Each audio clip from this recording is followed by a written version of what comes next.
Happy new year to all. आज थोड़ा CBSE physics practical के बारे में बात कर लें, बिकॉज आपकी प्रैक्टिकल शेड्यूल जारी हो चुका है from the CBSE and school side. So आपको 30 मार्क्स की जो वेटेज है सीबीएसई की तरफ से फॉर फिजिक्स प्रैक्टिकल, उसको आप ध्यान से तैयारी करेंगे, ये मेरा होप है and aspirations of you all है, राइट। उसमें कोई दोहरा चीज नहीं है कि आप बिना प्रैक्टिकल में थ्योरी दे के पास हो जाएंगे, बिकॉज इन क्लास 12th आपको पता होना चाहिए कि physics practical is carrying a very important aspect in your grading system, right.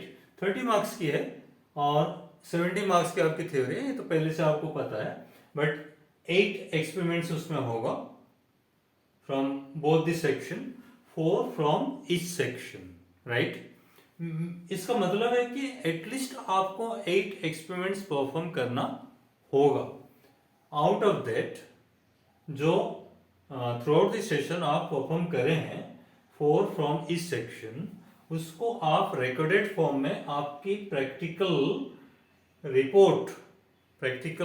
Report जो आप लिखते हैं वो आपके रजिस्टर्स में होना चाहिए, राइट। उसके बाद आपकी 6 एक्टिविटीज होगा जो 3 फ्रॉम इस सेक्शन है, section A and section B.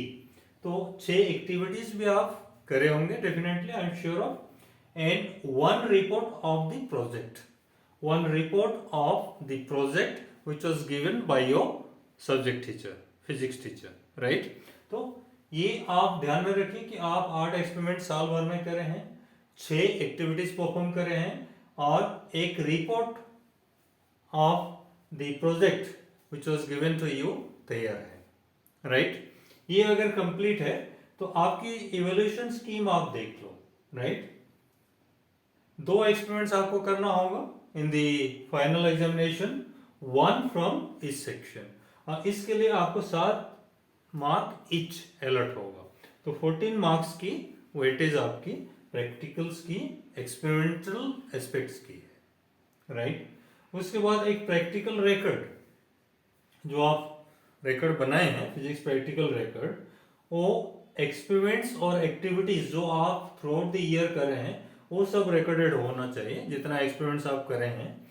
तो वो अगर प्रॉपरली रिकॉर्डेड है, प्रॉपरली साइंड है by your subject teacher, and अगर टाइमली सबमिटेड है और आपके टीचर अगर प्रॉपरली मार्क किए हैं, तो उसकी वेटेज है 5 मार्क्स की, राइट। तो आप उसको भूल मत जाइएगा। प्रैक्टिकल रजिस्टर आप अभी तक तैयार कर रहे हैं कि नहीं, उसको क्विकली देख लीजिए, तैयार करके रख लीजिए, क्योंकि 5 मार्क आपको उससे मिलेगा। ऐसा ना हो कि लास्ट मोमेंट में जाके आप अगले दिन, एग्जाम्स की पहले दिन, आप रिकॉर्ड तैयारी करके सिग्नेचर के लिए फिजिक्स टीचर को ढूंढ रहे हैं। This is unlikely, right. ऐसे चीज मत करिए, because you need to have the smartness from your side to comply the things in time, right. उसके बाद एक एक्टिविटी फ्रॉम एनी सेक्शन आपको परफॉर्म करना होगा जो आपको 3 मार्क्स की वेटेज रखता है, राइट। और एक जो इन्वेस्टिगेटरी प्रोजेक्ट आपको टीचर्स ने दिए होंगे वो 3 मार्क्स की वेटेज रखता है। तो वो प्रोजेक्ट अगर ग्रुप प्रोजेक्ट था या इंडिविजुअल प्रोजेक्ट था, उसको आप कंप्लीट किए हैं तो दैट्स गुड, आप 3 मार्क्स की अधिकारी होते हैं उसकी, राइट।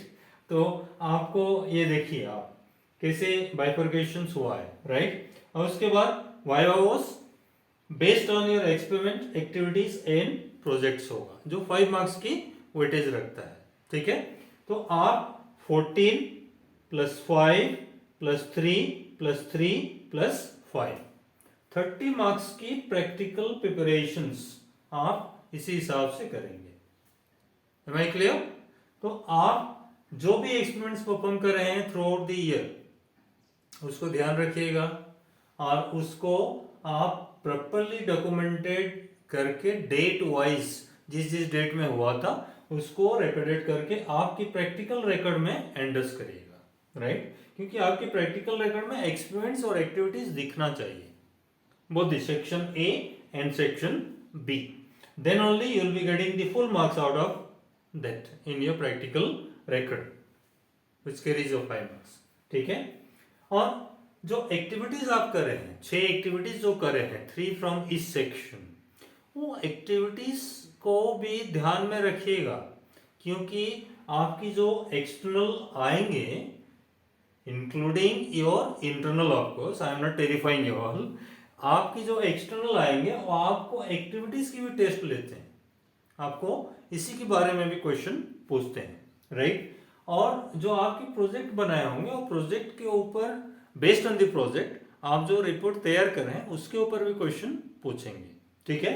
तो आप ये जो चीजें हैं इसको ध्यान से आप देख लीजिए, क्विक रिकेपिचुलेशन कर लीजिए, क्योंकि ऐसा होता है बच्चे कि आप थ्योरी पढ़ पढ़ के ऐसा लगता है कि प्रैक्टिकल ना करूं तो चल जाएगा, बट प्रैक्टिकल ना करूं तो चल जाएगा ये एकदम गलत स्टेटमेंट है, राइट।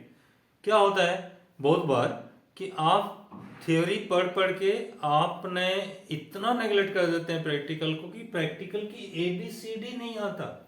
इन दी एग्जामिनेशन, फाइनल एग्जामिनेशन जब एक्सटर्नल आता है for 1 day, what impression you will carry on you, वो तो साल भर आपको नहीं देखा है। योर इंटरनल टीचर जो आपको साल भर पढ़ाए हैं वो तो आपको बहुत अच्छे से जानते हैं, you are a good child. और उसके बाद उसी दिन अगर फाइनल एग्जाम में तैयारी के टाइम, सॉरी आपकी वाइवावोस के टाइम अगर एक्सटर्नल आपको केबिन में बुलाता है और आपने कुछ भी नहीं बोल पाते हैं, for example for Ohm's law, ठीक है, आपको क्वेश्चन पूछा जाता है ऑन एक्टिविटीज और for Ohm's law on experiment और any investigative project related to your Ohm's law अगर तैयार करें आप और क्वेश्चन आता है, it is not necessary that they will ask you the very basics of the theories or very basics of the practical.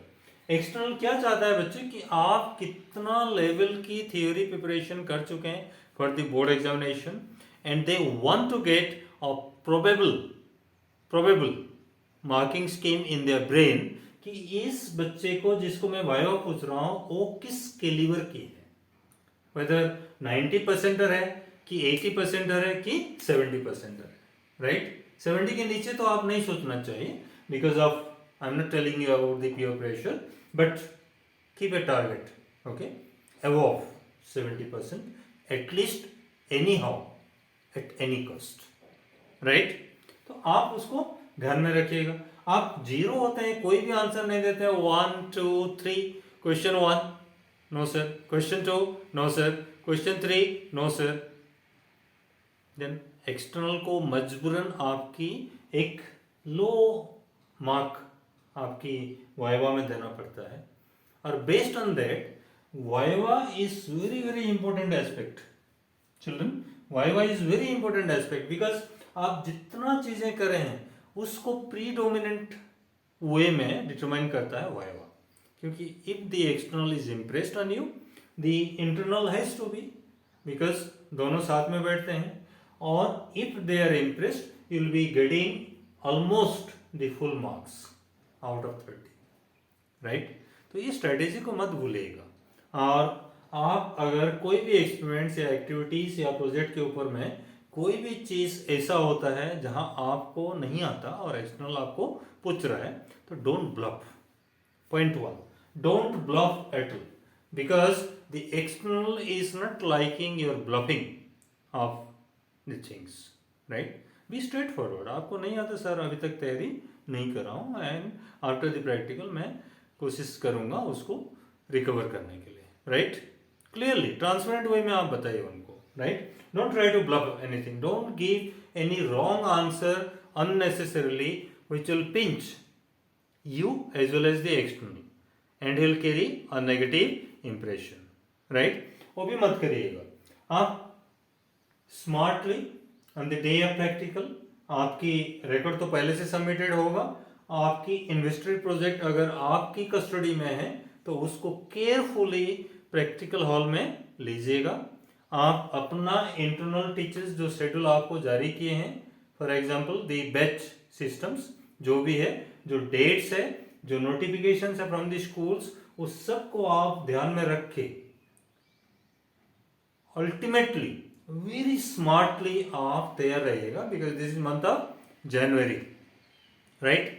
Schedule जारी हो चुका है और आप सबको पता होगा कि प्रैक्टिकल होने वाला या स्टार्ट हो गया होगा बहुत सारे स्कूलों में, तो उसको आप ध्यान में रखिए और स्मार्टली आपके प्रोजेक्ट्स को लेके, इन्वेस्टिगेटरी प्रोजेक्ट्स को लेके आप स्कूल में पहुंचिएगा before half an hour, before 1 hour, such that you get a cool breath of your preparedness, right. उसके बाद आप जब एक्सपेरिमेंट्स करते हैं, don't be manipulative, okay, don't be manipulative. आपको जो एक्सपेरिमेंट मिला है उसी एक्सपेरिमेंट के बारे में लिखिएगा आपकी पेपर में, because the board paper, practical papers will be supplied from the internals to you in the examination hall, तो उसी में लिखिएगा। आपकी रोल नंबर्स प्रेपरेंडस किए बिना आप बाहर मत आएगा। हड़बड़ी में कोई भी चीज ऐसे मत करिए जिससे आपको भुगतना पड़े। There is no kind of punishment, severe punishment of course, because this is one of the thing which is happening in front of your internal and external in your own school if you are a regular student। तो कोई भी चीज अगर आप गलत कर लेते हैं तो उसको रेक्टिफाई कर लीजिए in front of them before submission to the board, right. क्यों कि एक बार आप अगर सबमिटेड टू द बोर्ड हो जाएगा तो even your internals and externals will be surrendering themselves, वो चेंज नहीं कर पाएंगे कोई भी चीज़। तो उसको ध्यान रखिए, कोई मैनिपुलेशंस मत करिए। कोई आपकी फ्रेंड साइड में कोई लिख रहा है एक्सपेरिमेंट्स ओम्स लॉ के लिख रहा है, आप पोटेंशियोमीटर के लिख रहे हैं, आप उल्टा पुल्टा मत कर दीजिए। Don't do anything which is called as the unfair means, right.